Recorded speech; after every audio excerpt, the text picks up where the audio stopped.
Kita telah sampai di halaman Masjid Baitus Sakinah, Perumahan Cendana, Harapan Raya, Tanggerang Timur ya, Pekanbaru. Pertama-tama kita menuju titik lokasi penanaman.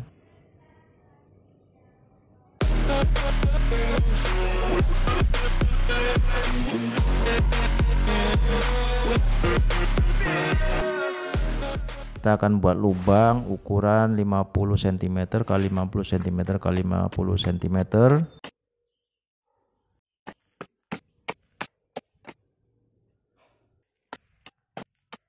Kemudian kita sambil membuang-buang batu-batu ya, karena di sini banyak batu-batu.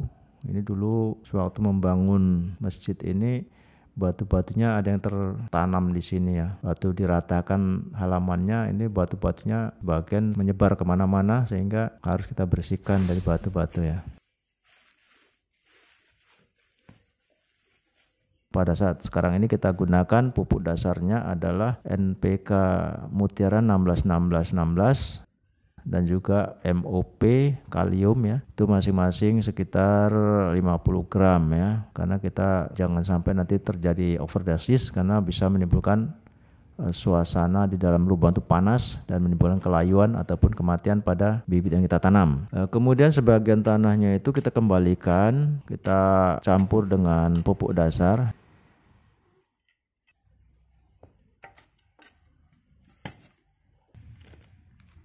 Nah ini kita potong dulu ya akar-akar yang cacat ataupun akar-akar yang patah, yang kering, karena itu kalau kita biarkan dia bisa mengundang datangnya jamur ya, jamur akar, sehingga bisa menimbulkan kematian juga pada bibit yang kita tanam.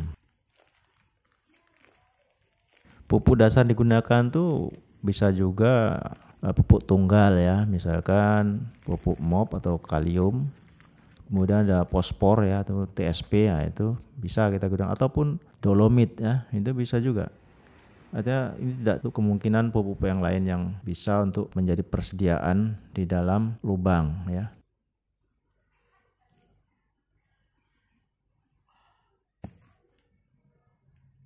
Kemudian tanah-tanah yang kita gali tadi itu telah kita keluarkan dan sebagian kita kembalikan ke dalam lubang, yaitu tanah-tanah topsoil ataupun tanah bagian atas. Dan tanah ini sangat bagus karena merupakan tanah hasil pembakaran sampah ya, sudah matang, sudah jadi, sehingga tidak panas dia ya.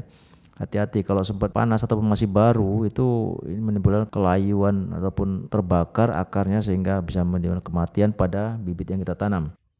Nah, kemudian kita paskan dulu ketinggiannya di dalam lubang itu supaya jangan terlalu terbenam ya. Karena kalau batas antara akar atau bonggol daripada bibit itu kita timbun, maka dia akan tercekik ya, tercekik sehingga ini menghambat pertumbuhannya, sehingga tanaman kurma ini menjadi kerdil nantinya. Makanya itu di sini perlu hati-hati, jangan sampai bonggol bonggol bibit kurma ini terbenam ataupun tertimbun ya. Jadi harus tepat ya, ketinggian penimbunan itu sebatas pada batas akar dan bonggol bibit kurma ini ya.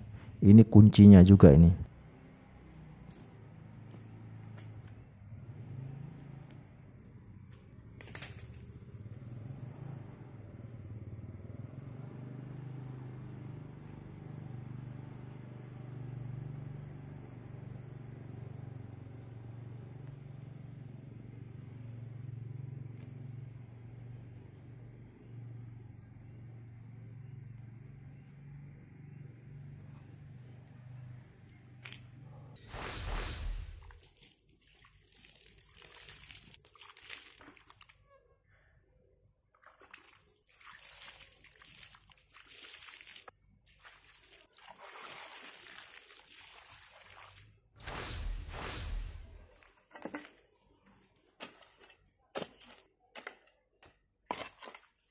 Nah ini kan batunya itu besarnya. Setelah itu kita lakukan pembuatan piringan ya. Piringan ini dimaksudkan supaya air ataupun siraman ataupun hujan itu pada saat mengenai kepada tanaman ini dia tidak terbuang keluar ataupun meluncur keluar lagi. Makanya supaya air-air itu mengarah kepada tanaman ya.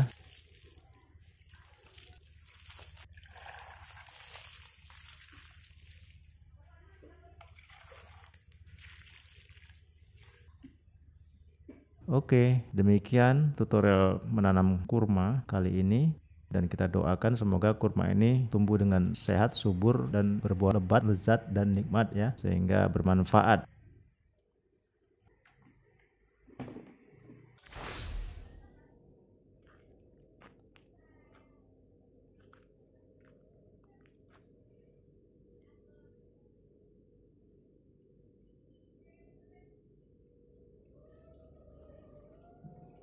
Demikian video kali ini. Bagi sobat-sobat kontan yang masih ada pertanyaan, silakan tulis di kolom komentar. Terima kasih sahabat-sahabat kontan yang telah mendukung channel ini. Untuk mendukung channel kami, silakan like dan share, dan jangan lupa subscribe. Terima kasih. Assalamualaikum warahmatullahi wabarakatuh. Salam Planter Indonesia.